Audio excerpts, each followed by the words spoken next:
على نبيه أما بعد قال الله تبارك وتعالى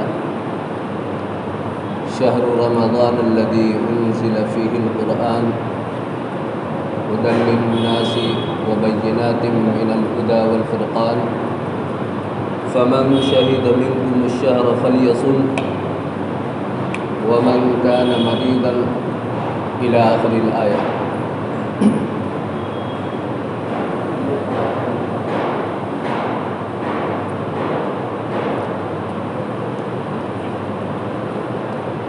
یہ رمضان المبارک کا برکت والا مہینہ چل رہا ہے۔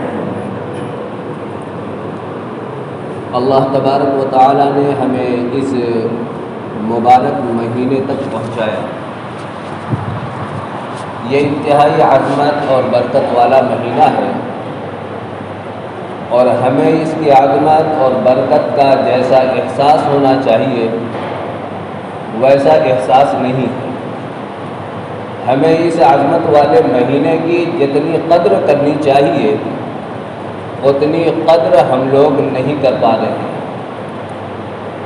جو اللہ والے ہیں، جن کو اس مہینے کی اہمیت اور فضیلت معلوم ہے اور اس کی قدر کو پہچانتے ہیں، وہ اس رمضان المبارک کے مہینے کے لیے خصوصی تیاری کرتے ہیں اور اس رمضان کا شوق ان کے دلوں میں رہتا تھا۔ خود اللہ کے رسول صلی اللہ علیہ وسلم جب رجب کا چاند دیکھ لیتے تھے تو دعا کرتے تھے، اللہم بارک لنا فی رجب و شعبان وبلغنا رمضان، کہ اللہ ہمارے لیے رجب میں اور شعبان میں برکت رکھ دے اور ہمیں رمضان تک پہنچا۔ درازی عمر لمبی ہونے کی دعا رسول اللہ صلی اللہ علیہ وسلم کرتے تھے، اس لیے تاکہ نیک اعمال میں زیادہ سے زیادہ اپنے آپ کو مشغول کر سکیں۔ تو رسول اللہ صلی اللہ علیہ وسلم چونکہ اس کی قدر جانتے تھے، پہچانتے تھے، اس لیے اس مہینے کی آمد کا انتظار تھا اور اس کا اشتیاق رہتا تھا۔ اللہ تبارک و تعالی ہمیں بھی کما حق ہو اس کی قدر پہچاننے کی توفیق عطا فرمائے۔ اللہ تبارک و تعالی نے یہ بابرکت مہینہ ہمیں دیا کیوں؟ ہم سبوں کو معلوم ہے کہ اللہ تبارک و تعالی نے انسان کو جو پیدا کیا ہے وہ اپنی عبادت کے لیے، وما خلقت الجن والانس الا لیعبدون، کہ انسان اور جنات کو ہم نے اپنی عبادت کے لیے بنایا ہے۔ انسان 11 مہینے دنیاوی بھاگ دوڑ میں رہ کر کے، دنیاوی مشاغل میں رہ کر کے اللہ تبارک و تعالی سے دور ہو جاتا ہے۔ اللہ تبارک و تعالی اور بندوں کے درمیان جو رشتہ ہونا چاہیے، یہ دنیاوی مشغولیت اس رشتے کو کمزور کر دیتی ہے، بہت دوری پیدا ہو جاتی ہے، اور اتنی دوری بھی پیدا ہو جاتی ہے کہ ہم میں سے کچھ لوگ نماز جیسی عبادت سے بھی دور ہو جاتے ہیں۔ دنیاوی جو اعمال ہیں، دنیا جو ہے، اس کی خاصیت ہے کہ اللہ تبارک و تعالیٰ سے یہ دوری پیدا کر ہی دے گی، اور عبادات کی خاصیت یہ ہے کہ بندہ اللہ تبارک و تعالیٰ سے قریب ہوتا جاتا ہے۔ اللہ تبارک و تعالیٰ نے اس امت پہ یہ خاص فضل فرمایا، یہ برکت والا مہینہ دیا کہ او میرے بندو، 11 مہینے تم نے دنیا میں لگا دیے، اور ایسے طور پہ لگائے کہ ہم سے دور ہوتے چلے گئے۔ آؤ ایک مہینہ ہم خصوصی توجہ کا دیتے ہیں، ایک مہینہ ہم خصوصی فضل کا دیتے ہیں، رحم و کرم کا دیتے ہیں، برکت اور عظمت کا دیتے ہیں۔ تم ہمارے دربار میں آؤ، جو ہم سے ہمارے درمیان تمہارے درمیان دوری پیدا ہو چکی تھی، آؤ اس دوری کو ختم کریں۔ اسی لیے ہمارے اکابر جب رمضان المبارک کا مہینہ قریب آتا تو اس کے لیے خصوصی تیاری کرتے اور دنیاوی مشاغل کو کم کر دیتے یا ختم کر دیتے۔ جو کام ایسے ہوتے کہ رمضان المبارک کے مہینے سے اسے ٹال دیا جائے، اسے ٹال دیتے تھے۔ رمضان المبارک کو فارغ کر لیا کرتے تھے اللہ تبارک و تعالیٰ کی عبادت کے لیے، کہ اس مہینے میں کوئی اور دوسرا دنیاوی کام رہے ہی نہ، تو اللہ تبارک و تعالیٰ نے بندے کو اپنے سے قریب کرنے کے لیے یہ خصوصی مہینہ دیا ہے۔ جب اللہ تبارک و تعالیٰ نے یہ خصوصی مہینہ اپنا قرب عطا کرنے کے واسطے، اپنے فضل، اپنے رحم اور برکت کو نازل کرنے کے واسطے دیا ہے، تو ہمیں یہ رمضان المبارک کیسے گزارنا چاہیے، ہمیں اس پہ بھی غور کرنا چاہیے۔ ہمیں سوچنا چاہیے کہ ہم رمضان المبارک کو کس طریقے سے گزار رہے ہیں۔ تو ہمیں رمضان المبارک کی قدر کو جان کر کے، پہچان کر کے، ہمیں کچھ چیزوں پر خصوصی توجہ دینا ہے۔ سب سے پہلی چیز، اس رمضان المبارک کے مہینے میں جو اللہ تبارک و تعالیٰ نے فرض کیا ہے وہ روزہ ہے۔ اس پہ ہمیں خصوصی توجہ دینا ہے کہ ہمارا روزہ ایک بھی چھوٹنے نہ پائے۔ شدید عذر اور مجبوری ہو تو الگ بات ہے، لیکن حتی الامکان آدمی کو اپنا روزہ بچانا چاہیے اور اس کو مکمل کرنا چاہیے۔ ہم لوگ معمولی سے آزار میں ذرا سا زکام ہو گیا، سر میں درد ہو گیا، اپنے روزے کو توڑ دیتے ہیں۔ یہ اچھی بات نہیں ہے۔ شریعت نے اجازت دی ہے عذر کی وجہ سے روزہ توڑنے کی، پریشانی ہے، عذر ہے، مجبوری ہے تو روزہ توڑ سکتے ہیں، لیکن ذرا سی باتوں کو بہانہ بنا کر کے ہم نے جو ہے روزہ توڑنا شروع کر دیا ہے، یہ اچھی چیز نہیں ہے۔ اللہ تبارک و تعالیٰ نے اس مہینے میں روزے کو فرض قرار دیا ہے، اور اس مہینے کے روزے کا اہتمام ہمیں کرنا چاہیے۔ جو ہو گیا وہ ہو گیا، اب جتنے ایام باقی ہیں اللہ تبارک و تعالیٰ کے حکموں کے مطابق ہمیں روزہ بسر کرنا ہے، روزہ گزارنا ہے، روزہ رکھنا ہے۔ تو پہلی چیز ہے روزہ۔ دوسری چیز تراویح۔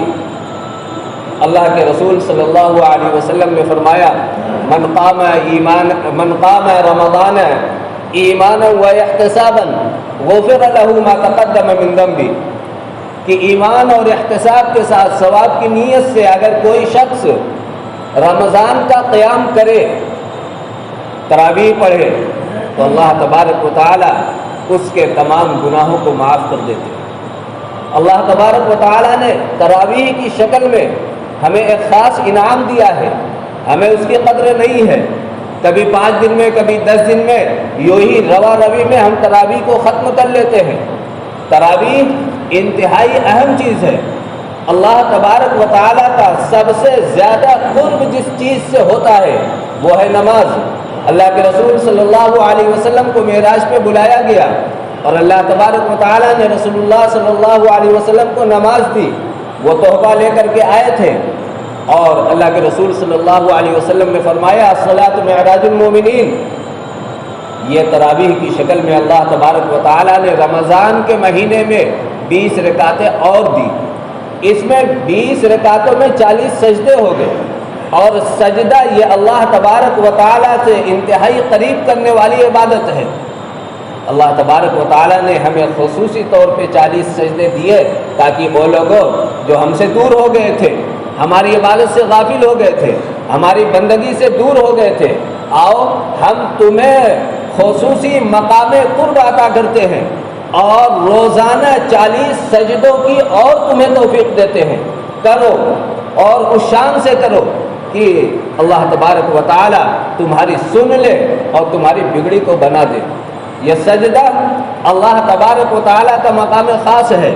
بندہ جب سجدہ کرتا ہے تو اللہ تبارک و تعالی سے سب سے زیادہ قریب ہوتا ہے۔ جن کو سجدوں کی توفیق نہیں ہوتی ان کا حشر دیکھیے۔ اللہ تبارک و تعالیٰ نے آج ہمیں سجدوں کی توفیق سے نوازا ہے۔ آج ہم ہٹے کٹے ہیں، مسجد تک آتے ہیں، نماز پڑھ لیتے ہیں، اور دوسرے اپنی ضروریات کو کر لیتے ہیں۔ یہ اللہ تبارک و تعالیٰ کا شکر ہے۔ اللہ تبارک و تعالیٰ نے ہمیں یہ موقع دیا ہے کہ ہم نمازوں کو پڑھیں، سجدہ کریں، تو ہمیں اسے غنیمت سمجھنا چاہیے۔ اللہ تبارک و تعالیٰ کا خاص قرب جو نصیب ہوتا ہے تراویح میں، ہمیں اس موقع کو غنیمت سمجھنا چاہیے اور اسے ہاتھ سے نہیں گنوانا چاہیے۔ 10 دن میں تراویح ختم کر کے ہم چھٹی لے لیتے ہیں، چھٹی نہیں ہوئی، پورے مہینے جو ہے تراویح پڑھنا ہے۔ اللہ تبارک و تعالیٰ تو تمہیں پورے مہینے